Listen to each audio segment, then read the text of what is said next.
बात करते हैं, जल्दी से देख लीजिए। जब हम लोग बात करते हैं बच्चों कृषि के प्रकार, जब हम लोग बात करते हैं ना कृषि के प्रकार, तो कृषि के प्रकार को ना कितने भागों में बांटा जाता है वो देख लीजिए। कृषि के प्रकार को ना मेनली हम लोग दो भागों में पहले बांटते हैं, दो भागों में बांटते हैं। एक क्या हो जाता है, एक को हम लोग बोलते हैं क्या, सब्सटेंसेस या निर्वाह कृषि, सब्सटेंसेस फार्मिंग, और दूसरा होता है वाणिज्यिक, वाणिज्यिक कृषि, जिसे हम लोग कहते हैं कमर्शियल फार्मिंग। इसको फिर से दो भागों में बांटा गया बच्चों। ये जो निर्वाह कृषि होती है इसको दो भागों में फिर से बांटा जाता है।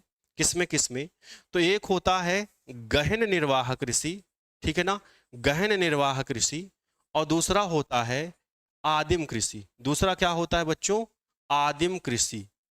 आदिम कृषि ऐसी कृषि होती है जो आदिवासियों के द्वारा की जाती है।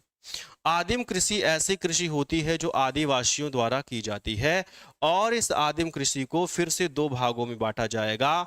और आदिम कृषि को जब फिर से दो भागों में हम बांटेंगे तब इसे हम लोग क्या कहते हैं, इसे कहते हैं हम लोग स्थानांतरित कृषि। क्या कहते हैं, ये एक होता है जिसे आदिवासी करते हैं स्थानांतरित कृषि, और एक होता है जिसे हम लोग क्या कहते हैं, चलवासी कृषि। किसमें, चलवासी कृषि, जिसमें पशुपालन का महत्वपूर्ण योगदान होता है।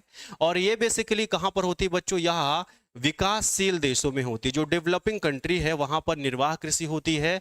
और ये कहां पर होती है, तो यह विकसित डेवलप्ड कंट्री में होती है वाणिज्यिक कृषि। इसमें खर्च बहुत आता है, उत्पादन भी बहुत आता है, बड़े स्तर पर ये किया जाता है, राइट। अच्छा, अब ये जो स्थानांतरित कृषि होती है ना, इसको देशों में अन्य जगहों पर अलग अलग नाम से जाना जाता है।